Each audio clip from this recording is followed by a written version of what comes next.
Our daily burst of joy today is taken from James 1:26, and it says, "Anyone who considers himself religious but does not keep a tight rein on his tongue, he deceives himself and his religion is worthless."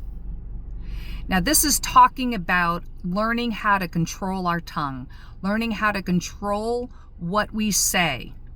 Now, I don't like the word religious or religion because it's too general.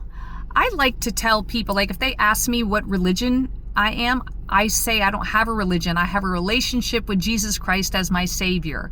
I'm a follower of Jesus. So my paraphrased version of that verse that I just mentioned is, if anyone considers himself a follower of Jesus but does not keep a tight rein on his tongue, he deceives himself and he's a poor example of Jesus. That's how it should be. God teaches us how to speak, but it starts with our thinking. Okay, so he tells us how to think because the way we think will eventually come out in our speaking, our mouths, our tongue. And he tells us to think what is right and true and pure and noble and lovely and excellent and admirable and worthy of praise. And when we don't think like that, we think the opposite of those things, it's going to be coming out in our mouths at some point. God says that. He said, whatever stores up in our hearts, that's eventually what needs to come, that's going to come out.